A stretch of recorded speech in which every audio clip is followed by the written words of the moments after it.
नमस्कार दोस्तों, देखिए सबसे पहले क्या है कि यहाँ पे कॉलम यूज़ कर रखा है और बीम यूज़ नहीं किया है। अब देखिए जब बीम हम यूज़ नहीं करते हैं तो जो लोड है स्लैब का वो बॉल के ऊपर आता है, दीवार के ऊपर,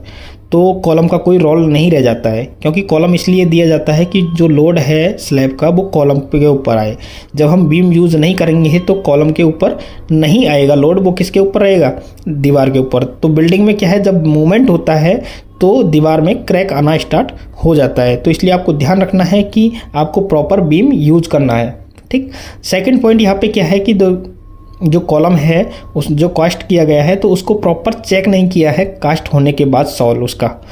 देखिए इससे क्या है कि जो कॉलम है वो तिरछा हो गया है, देखिए टेढ़ा हो गया, आपको नज़र आ रहा होगा, ये वर्टिकल प्रॉपर नहीं है। तो जब आप क्या करोगे कि जब भी शटरिंग करते हो आप और उसके बाद जब कॉलम की कास्टिंग करते हो तो उसमें एक तो प्रॉपर आपको कवर यूज करना है, और कवर यूज करने के बाद आपको जब कॉलम की कास्टिंग करते हो तो उसमें प्रॉपर वाइब्रेटर यूज करना है। वाइब्रेटर यूज करने से क्या है कि उसमें सेग्रीगेशन नहीं आएगा। यहाँ पे देखिए नज़र आ रहा होगा आपको कि सेग्रीगेशन काफ़ी ज़्यादा है और इसमें कवर भी यूज नहीं किया है, जिससे क्या है कि आपको जो इसका स्ट्रिप है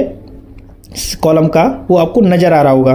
ठीक है, तो ये मिस्टेक आपको नहीं करनी है। तीसरा पॉइंट यहाँ पे क्या है कि जो बॉल है, जब बॉल हम लगा देते हैं एक साइड में तो हमको जो बीच में जो बॉल लगाना है तो उसमें क्या है जॉइंट देना है, उसमें कुछ पॉइंट जगह छोड़ना है, जिससे क्या है कि जो दीवार आपस में जॉइंट हो जाए। ठीक है, लेकिन यहाँ पे क्या है कि जो बॉल एक साथ देखिए साइड में वाली बना दी गई है, उसके बाद जो बीच वाली दीवार बनाई गई है, तैयार की गई है, जो बॉल है वो आपस में जॉइंट नहीं हुई है, तो जिससे क्या है कि ये यहाँ पे जॉइंट पर क्रैक आना स्टार्ट हो जाता है धीरे धीरे।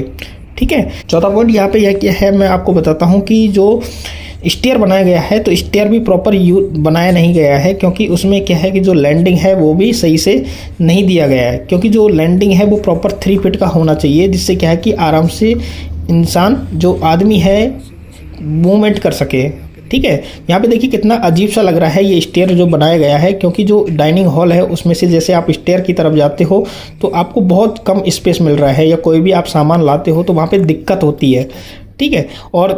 चौथा पॉइंट यहाँ पे मैं आपको बताता हूँ कि जो बीम यहाँ पे लगाया गया है मेन डोर पे, तो जो लेंटल बीम, तो उसमें क्या है कि बीम का साइज है वो तो 9 इंच बाई 9 इंच नज़र आ रहा है, लेकिन सरिया यूज किया है वो प्रॉपर यूज नहीं किया है, जिससे क्या है कि ये देखिए हल्का सा बेंड हो गया है अभी से, क्योंकि जो लोड है वो किस पे आ रहा है, बीम के ऊपर आ रहा है। ठीक है, यदि इसमें देखिए ऊपर बीम यूज कर लेते तो इस बीम के ऊपर पूरा लोड नहीं आता, लेकिन ये इस बीम के ऊपर लोड आ रहा है, तो इस ऐसी गलती आपको नहीं करनी है। नेक्स्ट पॉइंट क्या है कि यहाँ पे जो स्लैब कास्ट की गई है उसमें देखिए जो स्टेयर के साथ में, तो उसमें भी वहाँ पर बीम यूज नहीं किया है, और बीम यूज नहीं करने के बाद भी इसके ऊपर दीवार लगाई गई है। अब देखिए जब क्या होता है कि जैसे हम 2 फीट 3 फीट 4 फीट तक हम क्या है दीवार लगा सकते हैं छज्जे के ऊपर,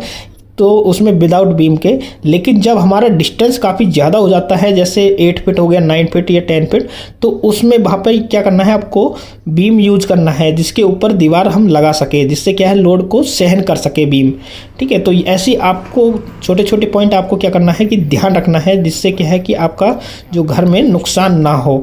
ठीक है, क्योंकि जो ठेकेदार है वो क्या करता है कि वो अपने हिसाब से काम करता है और आपको पता भी नहीं चलता कि वो आपका कितना बड़ा नुकसान कर रहा है। तो ऐसे आपको ध्यान रखना है दोस्तों। वीडियो को ज़रूर लाइक करें और चैनल को सब्सक्राइब